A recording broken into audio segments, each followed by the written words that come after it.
Hello and welcome to Testimonies with T. I'm your host, Tia Costell, and today I'm joined with Megan. Welcome. Hello. Oh, thank you so much for being here. It's such a pleasure. I'm really excited. So talk to me about what you do, who you are. 26 years old. Yeah. I am married. I live in London. Amazing. I have been married for 5 years. Wow. So I work for a Christian charity called Stewardship. Mm-hmm. And I basically help to serve high net worths with their charitable giving. Wow. And I'm really passionate about people understanding biblical generosity and the freedom that comes with a greater understanding of the generous God that we serve and how we get to live that out as Christians. And, the joy that brings to people. Really passionate about people being freed in that area. Yeah. Amazing. And I know you're also musically talented. I do other things outside of that. Just talk to us a little bit about that. So I'm quite involved at church, Hillsong North London. Shout out. So I lead our worship team there. So I'm a worship leader. I've been doing that since I was a teenager, really. I've been just so grateful when I think about it, of the way that I was fed into and kind of brought up to learn how to lead people and learn how to use what God's given me. It's so amazing to hear about what you do and a bit of who Megan is. But let's get into it. Take me back and let's talk about your upbringing. So born and raised in Cambridge. My parents are from somewhere called the Wirral, which is up north. Okay. Over the Mersey from Liverpool. Oh, wow. So my parents both grew up there, met there, and had my 2 older siblings there. Okay. And then they moved to Cambridge to basically take over 2 dying churches. Wow. So they were kind of in ministry. They'd been to Bible college and they were young family that moved to Cambridge to explore what God had and were kind of sent out with the network that they were part of at the time. They then had me 4 years after they moved. Okay. So I'm the only one that is an actual Cambridge born and raised.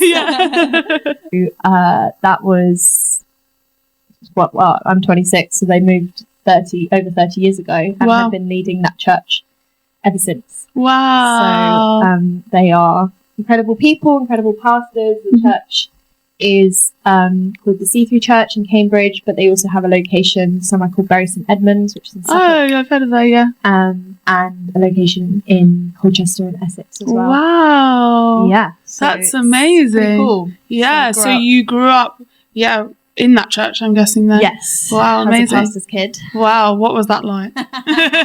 My parents are incredible, and me and my siblings are all in church, and my brother and my sister both work for that church that we grew up in. Wow, amazing. Do you have a good relationship with your parents and your siblings? Yeah, really good. Yeah, really amazing. Close. And they all live nearby each other, and myself and my husband Josh are the only ones that, and same with his family actually, his parents and siblings too. All of them live in about 20 minutes from my family. Oh, wow. Yeah, wow. So it's all very close, very tight-knit. Yeah. They did a great job at kind of including us in the life of the church, including us in what ministry looked like, but age appropriately.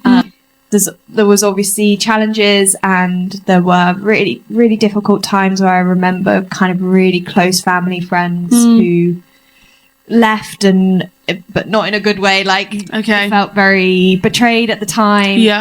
I remember having counsellors come to our house and talk to us about a transition, because it was a big deal, and there was a lot of things that we saw and that we had to go through that is maybe not normal.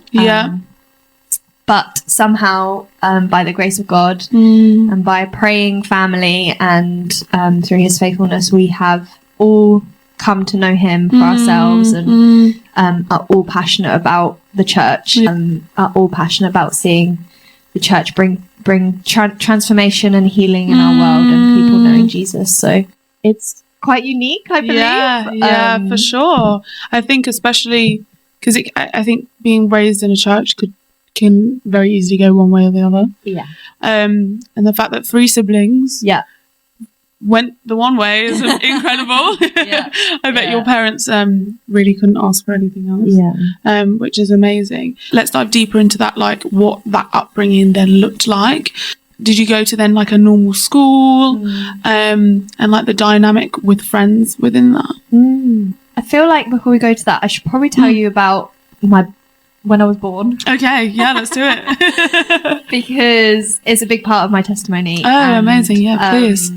Before we move on to the next thing, I just feel like it's important because when I was about a week before I was due, my mum started having pain and felt like something wasn't right. I spoke to her friend who's a midwife, and she took her into hospital. They wanted to do some tests and were kind of watching, but the midwife that was meant to look after her had gone home for a shift, and finished her shift and went home, and so no one saw my mum. I think it was all day, and then when the midwife came back in the evening, she was like, "How are you? What's happening?" And my mum was like, "I still don't feel right. No one's done any tests yet. Okay. Something's not right." And so straight away the midwife listened for the heartbeat or whatever and noticed that I was stressed.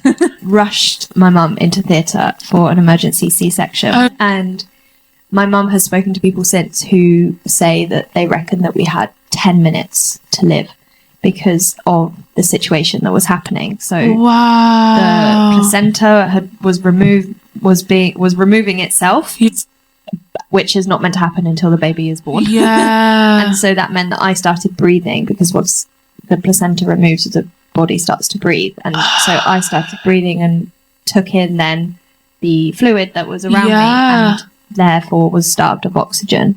And so they had to have an emergency C-section and get me out of there as quickly as possible, pump my chest, pump my body of all the fluids. Yeah. And they basically said, these next 24 hours are crucial. She might not survive it. And if she does, a high chance that she will have brain damage for the rest of her life. Wow. And we won't know how much she is impacted until she's a year old. Wow. Wow. So thank you so much for going back there.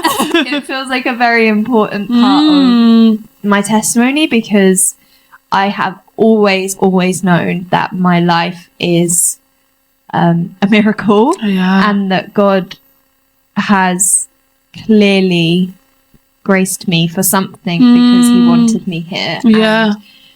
And I still met people, into my teenage years who would come to church or whatever and be like, "I haven't seen you since you were a baby," or whatever, but I was praying for you. I remember you. Like the church rallied around and prayed, and there's people that were all over the country that heard about me, and were praying for me, and they really didn't think that I would walk out of that hospital okay. Here I am, no brain damage that I'm aware of, no impact. Wow, literally a miracle. Literally a miracle. So my parents often call me Miracle Meg. Oh, I love that. Wow. So I bet that first year was quite daunting for your parents. Yeah. My mum said that I would they would go in for regular checks and stuff and do much more than was normal, because they just wanted to make sure that I was okay and keep checking up on me and seeing where I'm at. So wow, pretty dramatic entrance to the world. You made your mark for sure. I mean, my mum could have died as well. It was really touch and go. So praise the Lord. Literally, we thank God that you're all here. So I think that has definitely had an impact on my identity and who I am, and just I've never doubted God's reality, realness, because of that testimony that I have. It's a weird thing when it's kind of I don't remember it, I wasn't conscious for it, but I've always been told it by my parents and by other people who prove that it's a very real big deal. For sure. Wow, amazing. Back to childhood. Literally back to childhood. So going back to what I was asking before in terms of school life and friends and that dynamic and what that looked like in the church. So I grew up in a village on the edge of Cambridge. Went to a kind of local school that was literally like on my road, which was where my siblings went as well. Had really good friends there. Oh, amazing. Still, there's one of my good friends, Emily, who I met in the playground in year 2. And I literally was with her at the weekend. Oh, that's so nice. Really good friends. I had really interesting kind of... I went to a Christian secondary school. It was Christian in that it kind of had a Christian ethos and a Christian name and Christian values, I guess. But it didn't mean that everyone there was a Christian by any means. And it was all a bit of a kind of... touch and go as to even whether I was going to get in because of where we lived and the catchment and the criteria of how to get into the school. But we made it through somehow. I think there was a purpose in us being there. And a teaser, that is where I met my husband. Wow. So you actually really enjoyed school and had some really good friends. I really enjoyed school. Secondary school was much more dramatic in terms of my friendship groups. I think it was fairly normal for a teenage girl. But I just had quite an extreme kind of, from one year we'd be best friends, the next year we'd be enemies. And so there were definitely some challenges in that. But through that time, I always had a really solid group of friends at church. That would change a little over the years with just life, you know, there's people that are around and then they move or what have you. Sure. But there's a group of 5 of us who really stuck it out, and we're all slightly different in age and what have you. And again, that friend Emily, who I went to school with, she was at church with me as well, and she's part of that group. And the 5 of us who really made it through those years, and then different people going off to uni and what have you, but we stuck by each other's side. Those friendships are just so special, and I'm so grateful that I found those lifelong friends in church at that stage. People who I've done so much life with and have seen so much. And all of us, you know, we're on our own kind of walk now. We're all parts of different churches. And the situation isn't the same as how we knew each other and how we grew up. We're all over the UK and involved in different things, but we have remained committed to each other and loving each other through the seasons. It's so precious, isn't it? It's like irreplaceable, those lifelong friendships. For sure. Really special. When you have that sisterhood, especially with like Christian friends that can really build that foundation, is amazing. So talk to me then about life at church. You're obviously pastors' children. Was it something from the beginning that was like, okay, this is our lifestyle, we go there, I have fun? Or was it something, okay, I have a relationship with God from the beginning? Good question. I have really positive memories of church growing up. I remember very vividly the day that in kids' church, I must have been 4 or 5 maybe, when I kind of, in kids' church, I said the prayer of salvation. And I remember going home and seeing my neighbours. We used to like play out in the little cul-de-sac I grew up in, and being like, guys, I gave my life to Jesus today, like so excited. And they were like, so I have really vivid memories of that. I have really vivid memories of, because we would have 2 services, and like I mentioned earlier, like my parents were always really keen, especially my mum, that we were involved in something that we then had like ownership of, and were kind of part of the team and part of the journey, responsibilities as well. And just buying into what the church was. So I would the first service I'd go to my own like kids church when I was like a young teenager maybe, or probably like 10, 11. And then in the second service, I would go and help out with the babies and the toddlers, which I absolutely loved. I loved that I got to play with them. I loved that I felt responsible. I loved getting to know the families and the mums that would come and pick them up. Like, I have just always loved that. So I think that, and also something that was really important which I would always encourage any parents to do, is that we would do like summer, not camps, like, well, I guess it is like summer camps, like, but as a family, as a church, we would go, and I would then, like, my parents would be doing their own thing, but then me and my friends, you go and do the kids' activities or the youth tent type thing. Yeah. And it was so important for me to have those spaces where I was like free to be me. I was with my mates. It was cool and fun. Yeah. And like, those are some of the best memories. Amazing.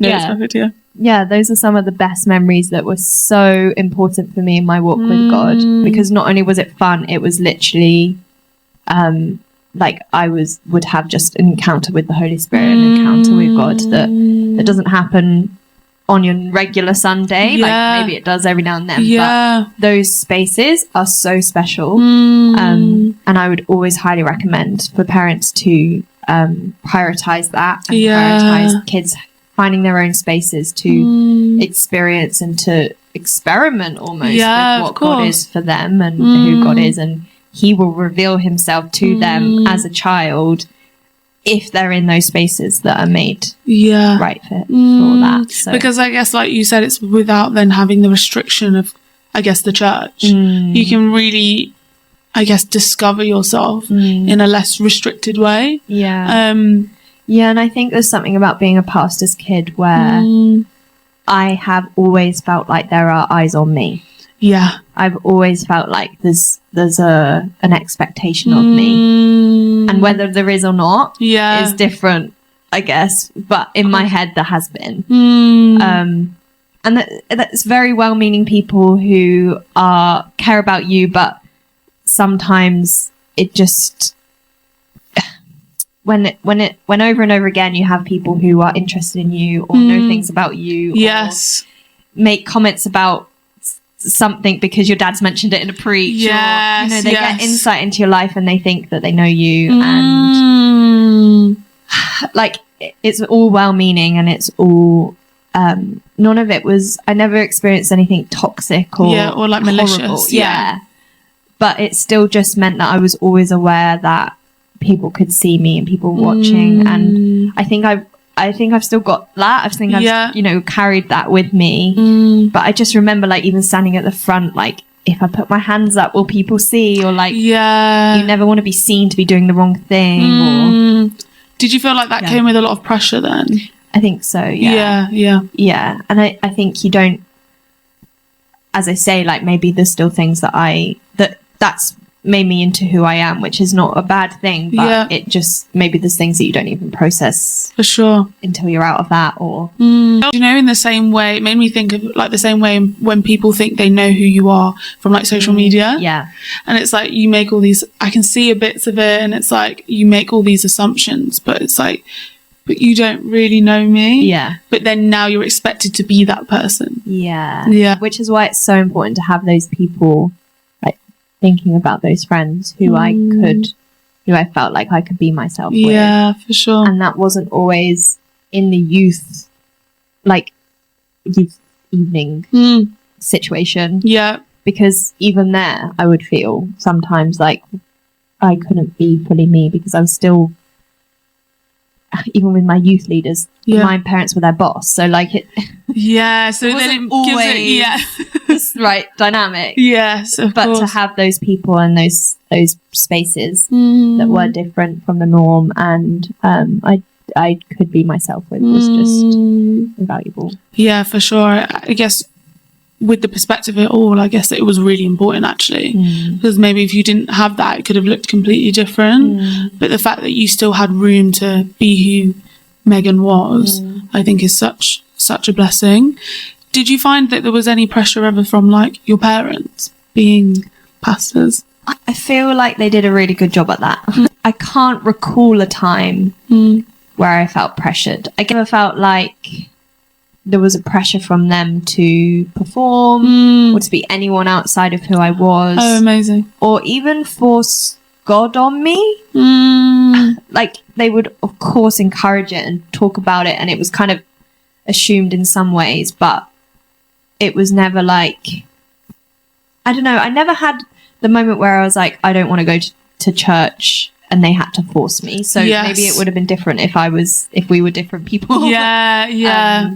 But it never felt like prescriptive, I guess. Yeah. And like we want you to love Jesus, but we want you to find him in your own way. Wait, even with singing, actually, like they always encouraged that. And there was a youth band that was created when I was a teenager that was because they wanted these spaces for young people to experience God and to worship him, and they didn't think of that as any less or any less important. It was just, we need opportunity for people to connect with God whatever age or stage they're at. Yeah, for sure. So I'm grateful for them. I think they did a good job.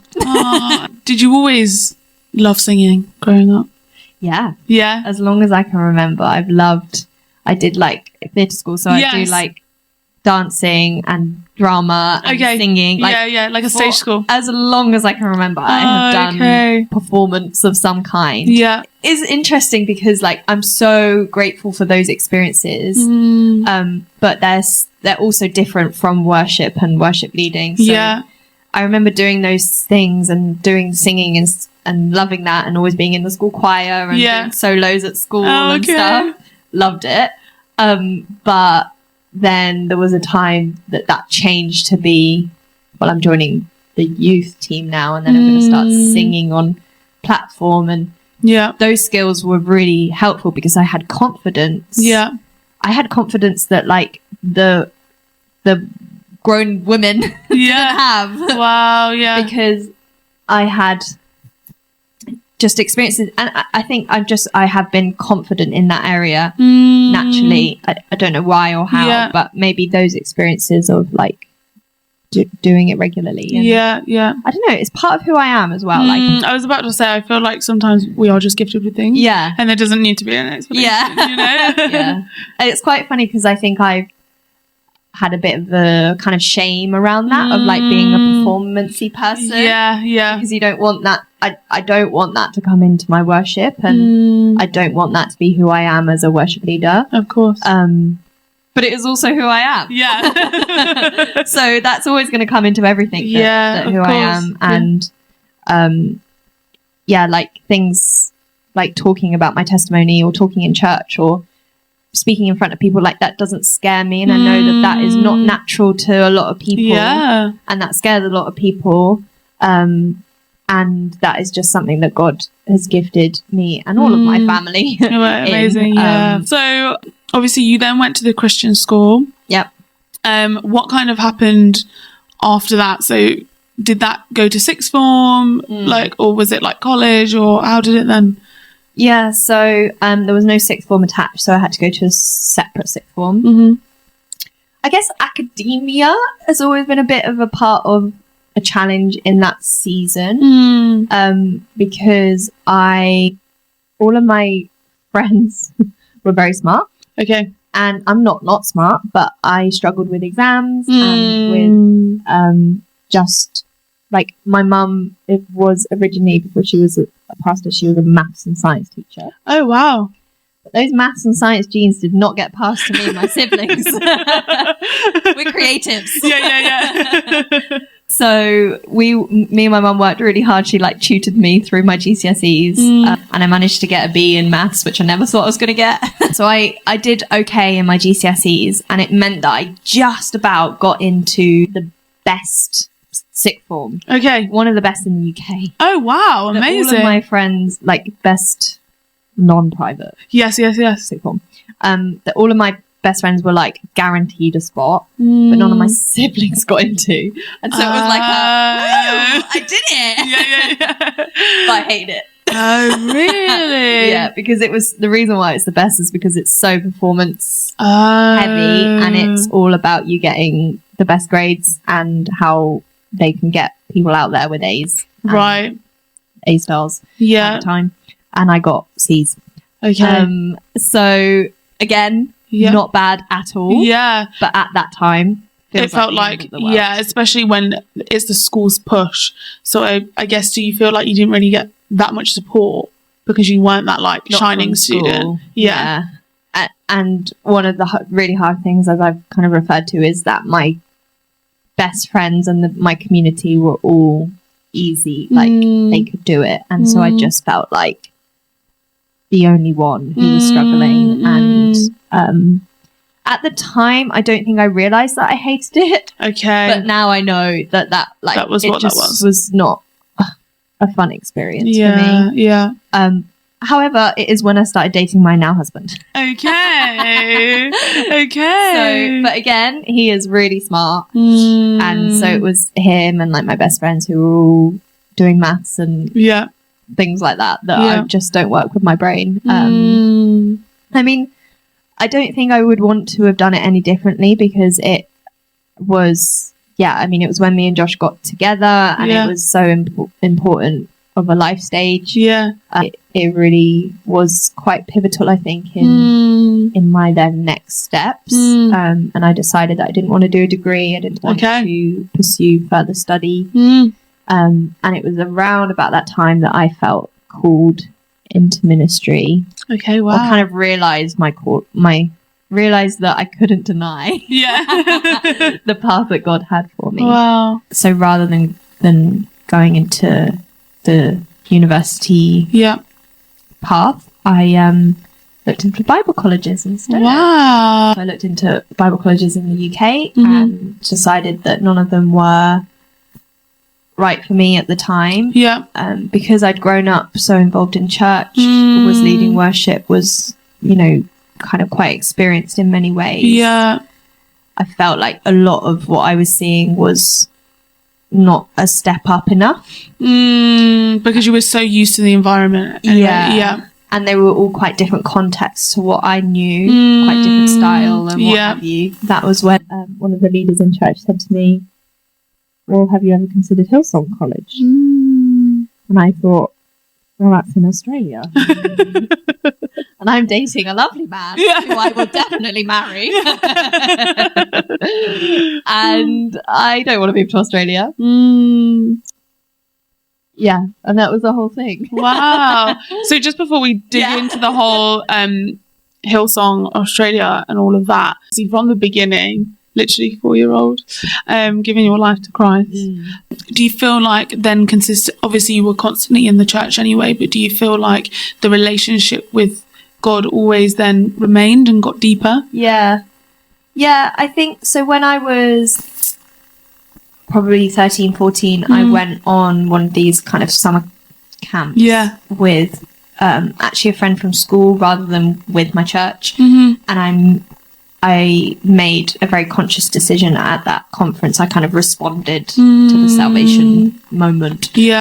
And I think I was already, I remember when I was 4 or 5 when I did first, and I don't think that I wasn't not saved, but of course. It was kind of the moment when I was a bit older to actually make that decision again. And I was actually baptized when I was like 9. So, like baby, like I have never felt like I have not had a relationship with God, but there's just been stages of what that looks like in different seasons. And so I think as a teenager, I very much had a relationship with God, but it wasn't very mature. Like it wasn't very, I didn't really like read my Bible or know him for myself. And that I remember very vividly when my childhood, like my school best friend, her mum passed away from cancer. And we were 15, I think. And they were not a Christian family. And it broke my heart. And it was one of the hardest things that I'd experienced at 15. I mean, and so young as well. So young. And she was 15, but she's the oldest of 4 siblings. So such a young family. I literally went round the day after she died and was there with the family supporting her and was at the funeral. I was very much involved and knew the mum and what have you. So it really rocked me. And I remember a worship retreat weekend away happening kind of the week after or something. And I just sat at the back and I sobbed. And I remember one of the songs just singing about God's goodness. And I was like, God, I can't sing these words. I don't know if I believe this. Yeah.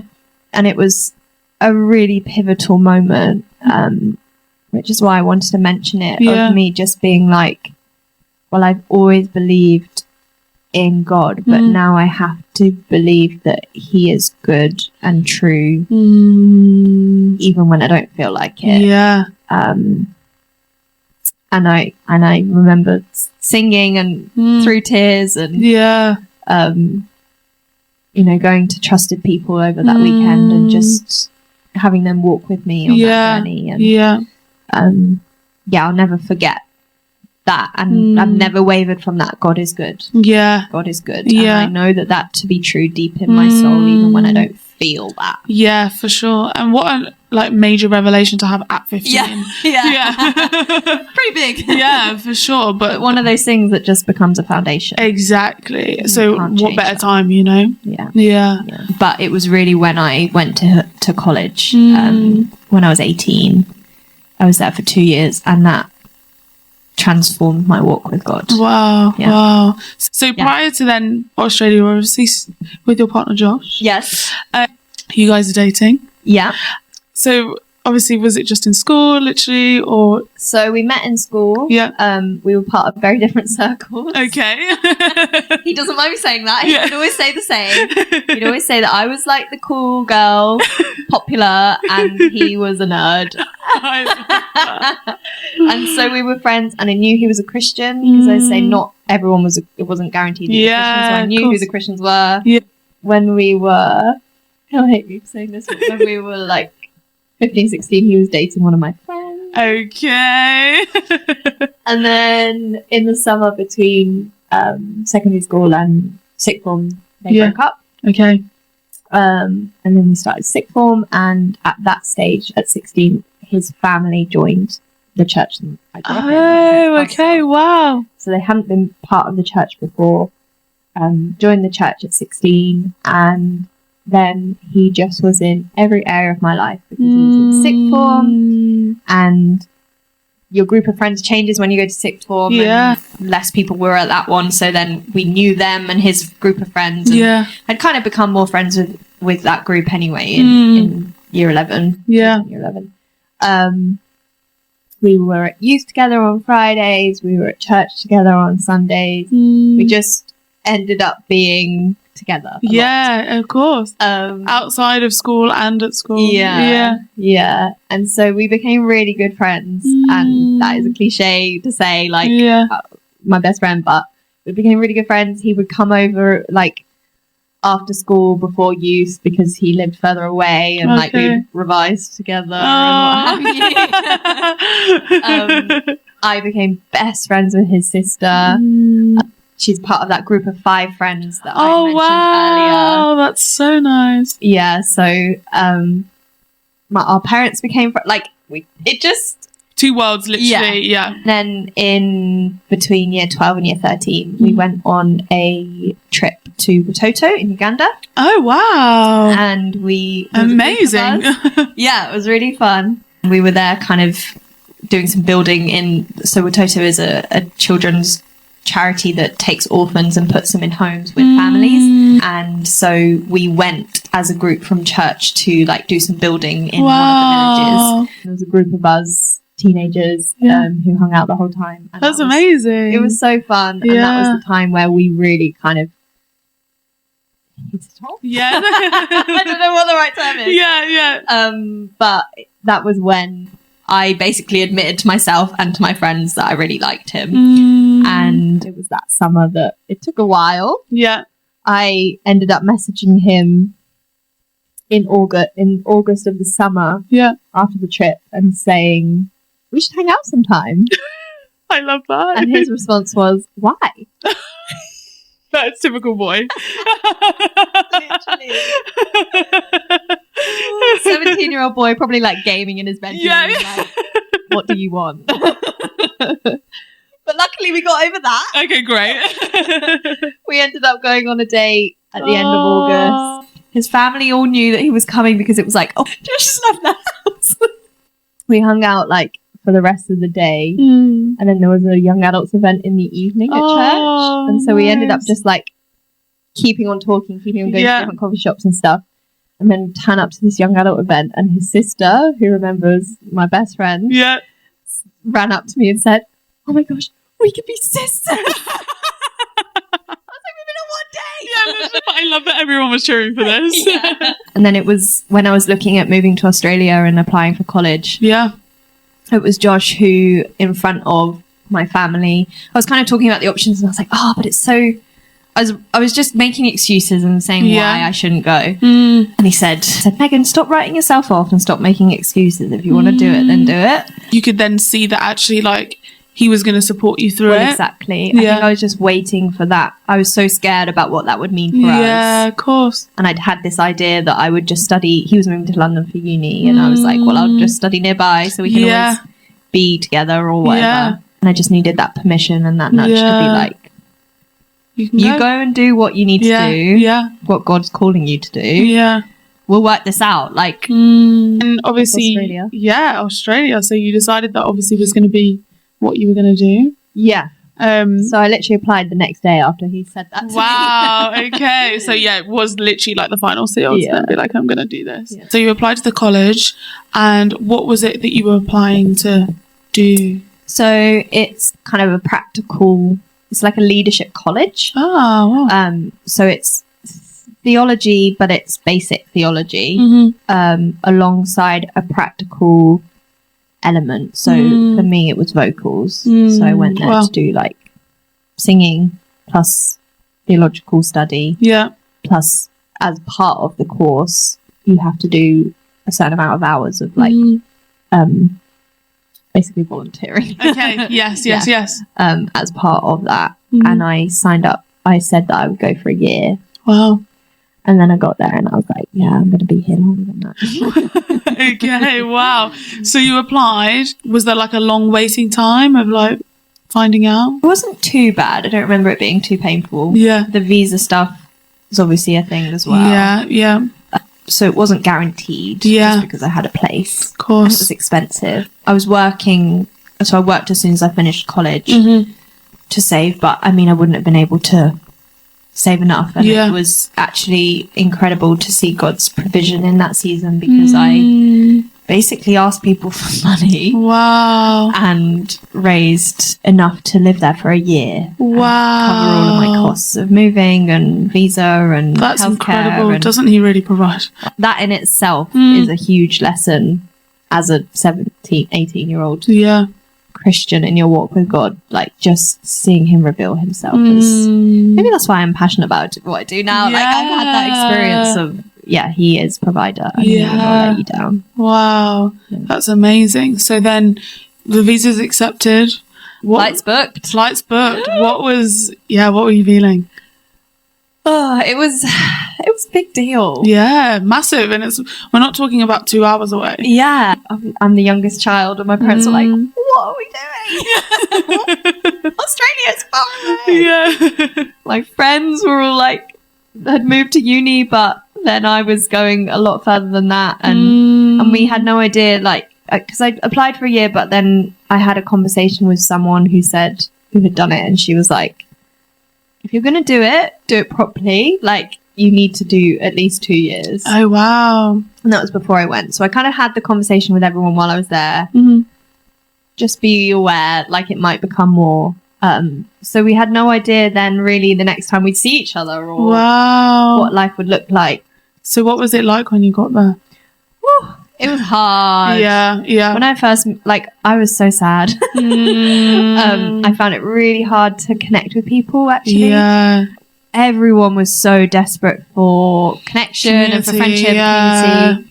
And you're all in the same boat. Like, I had a few people there that I knew. It was a complete, I would say, coincidence, but obviously the Lord, not coincidence. But for sure. There was a lady who was from our church who went to Australia for like a month, and her last day was the day that I landed. So she came and picked me up from the airport. She was so there nice to welcome me. Yeah. And I am so grateful for that because I literally was so sad. And then I saw her and I was it was nice to have a comfort. Yeah, like a home comfort as well. Even though like, I wouldn't say that I knew her really, really well. Like, it wasn't like she was a really good friend, but it was just someone that knew me and cared about me. And my parents felt a lot better then. Yeah, there was someone I can imagine.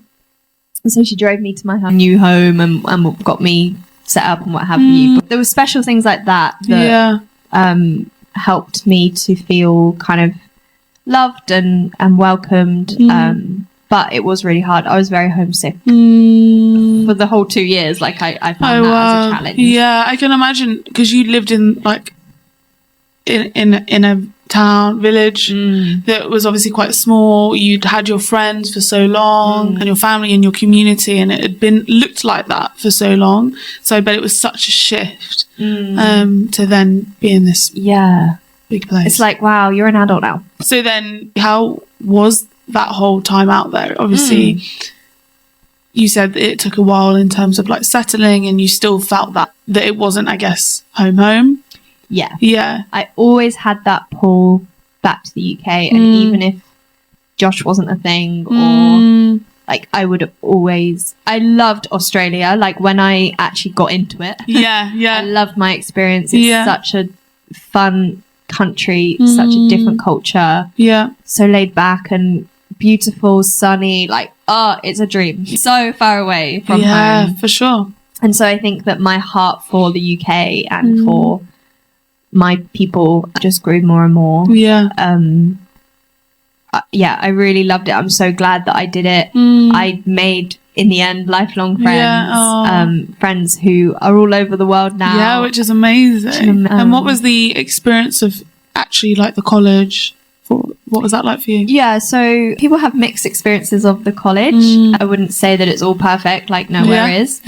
But it was incredible to be part of such a huge church that do things excellently, and to see a different culture and see a different leadership. I got to know some brilliant people and got to kind of be part of really, really cool things. I was part of the kids ministry for the 2 years that I was there. So I was leading worshiping kids like every week. Amazing. And that just teaches you so much. I learned so much about who I am. I learned so much about God. Really the foundation of my faith, and learning to read the Bible and revealing himself to me. I did a lot of identity work in that season. I had a huge thing about comparison that took over all my thinking. Like, it just was who I was. Well, it wasn't, but it felt like it was just had a hold on me. And through those years, did so much work on knowing who I am and my identity in Christ, and so much freedom in who He's called me to be. Which is an ongoing, continual, lifelong work. But that was transformational season. Obviously, Josh was still here. What was it like navigating that? It was very hard, but very worth it. And in retrospect, I'm so grateful that we had that space, because we were together at such a young age. I think there's such a risk of you then losing your identities as individuals.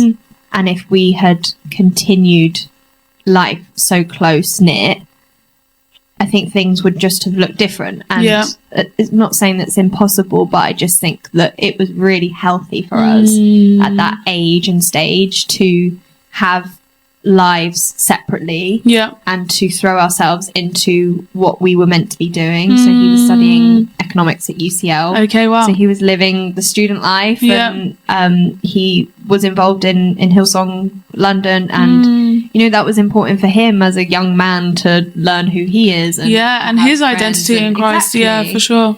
And then for me to be doing the same thing, and I just had to continue remind myself, like, this is a season. You're here for a reason. That rhymes. Reason.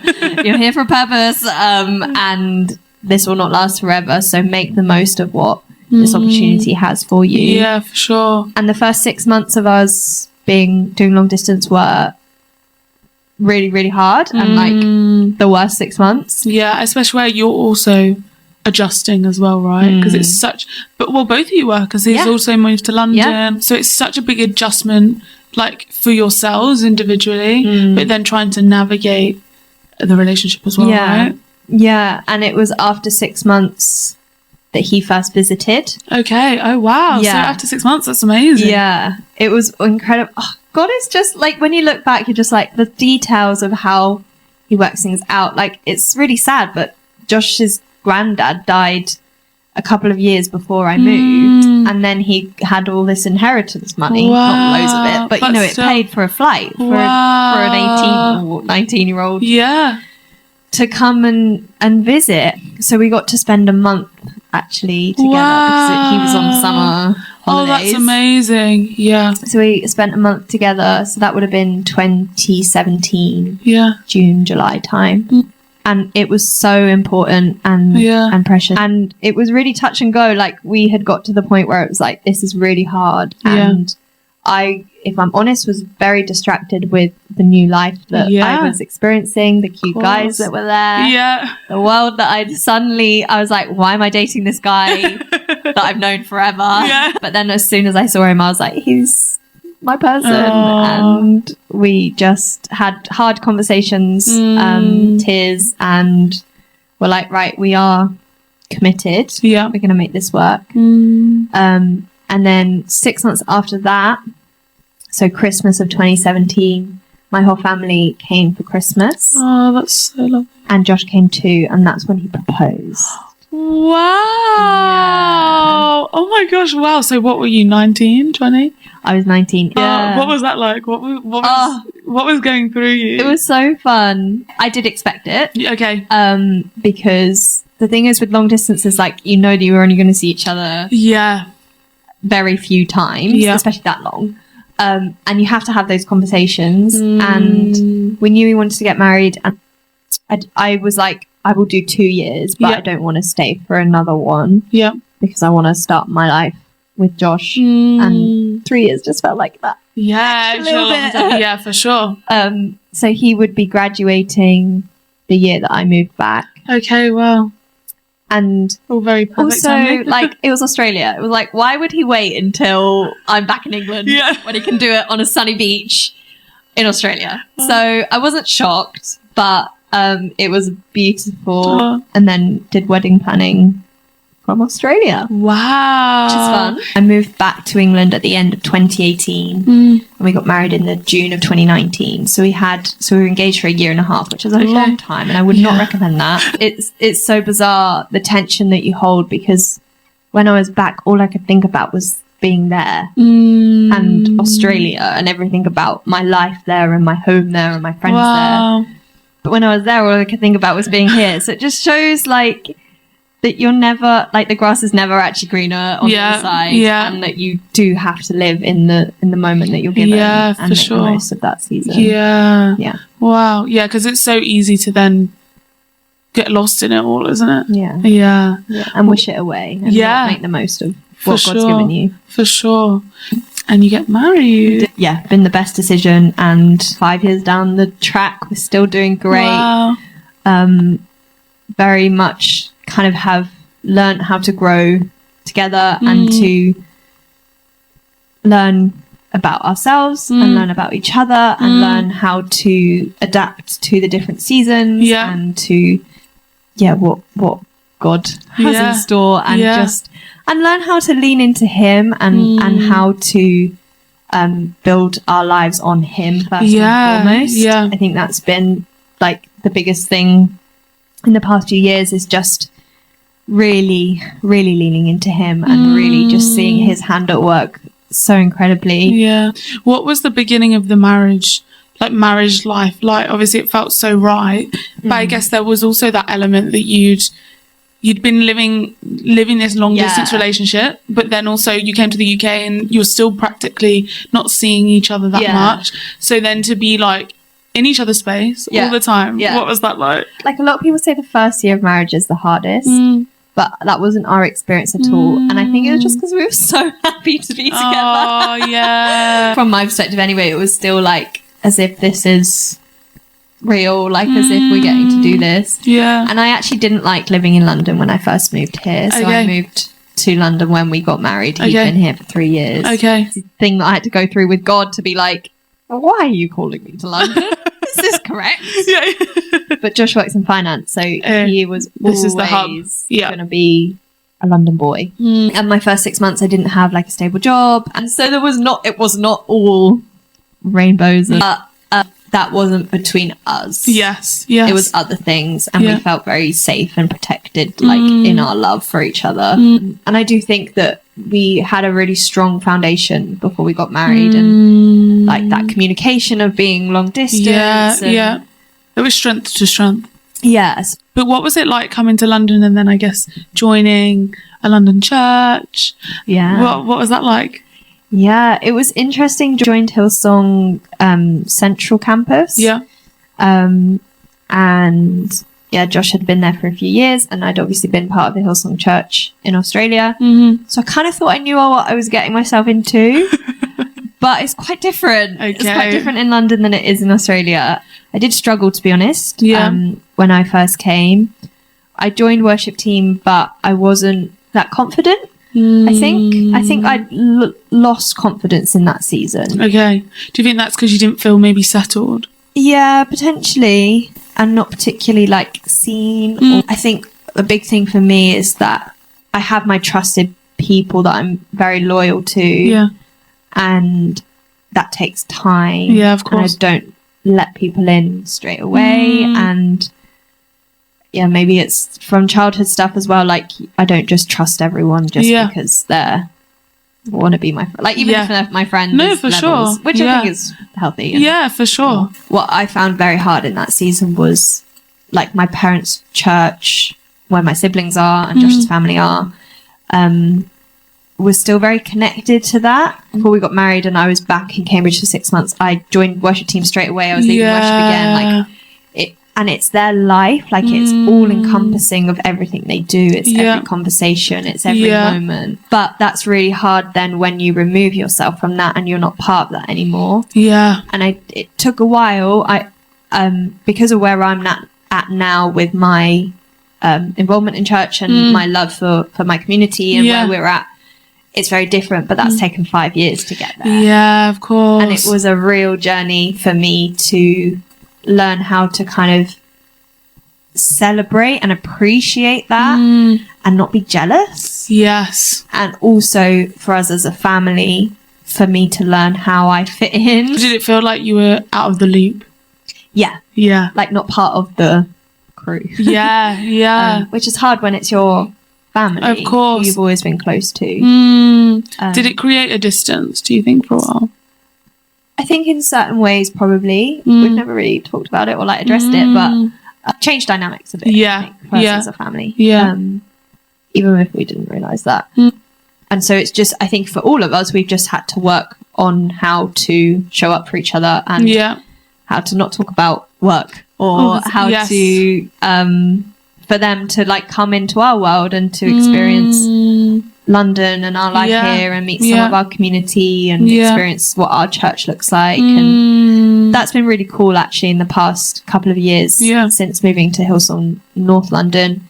I've gotten much more involved and I preached last year and like my parents came because they were not busy that Sunday and it was such a kind of full circle moment. Do you feel like when the shift from going from central London to North London was when you really found your feet in the church?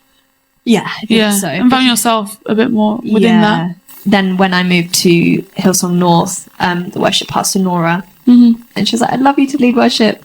Wow. And so I started leading at North, and then Nora stepped into a different role, overseeing the London worship teams and asked me to step into a role to oversee North London worship team. So it feels like it's been a bit of a journey, but because it's so important to have those people like Nora who see you and call out the best in you and give you the opportunity to make mistakes and to show up and to take the risk. So important to have those people, and I would love to be a leader who is able to do that in others as well. So I'm really grateful for people like her who have championed me and given me that space. It's been life-changing for me to now be part of a community where I feel so settled. Yeah. I feel like I make a difference. I feel like I can use my gifting and my calling in that space, which I hadn't experienced previously. Wow, that's amazing. Honestly, thank you so much for sharing your story today. And it just sounds like there's just been so much love and like continually from your childhood to where we are now. Obviously it's never an easy journey, but you can really see his hand on it all, which is so beautiful. But is there any like last words or encouragement that you'd love to mention or anything? That's something that I would encourage people with, but I know that when I was in that season, I maybe wouldn't have received it well, but it is that God is working and God has a plan, and his time is so much better than yours.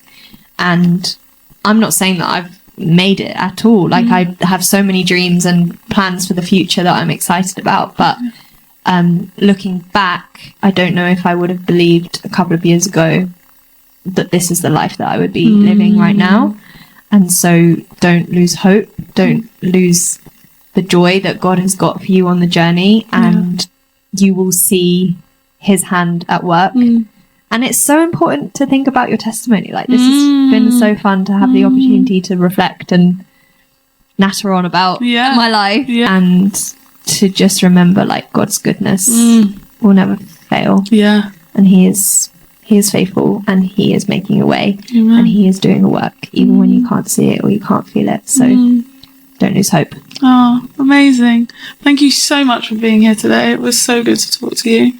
And yeah, thank you so much. Thank you.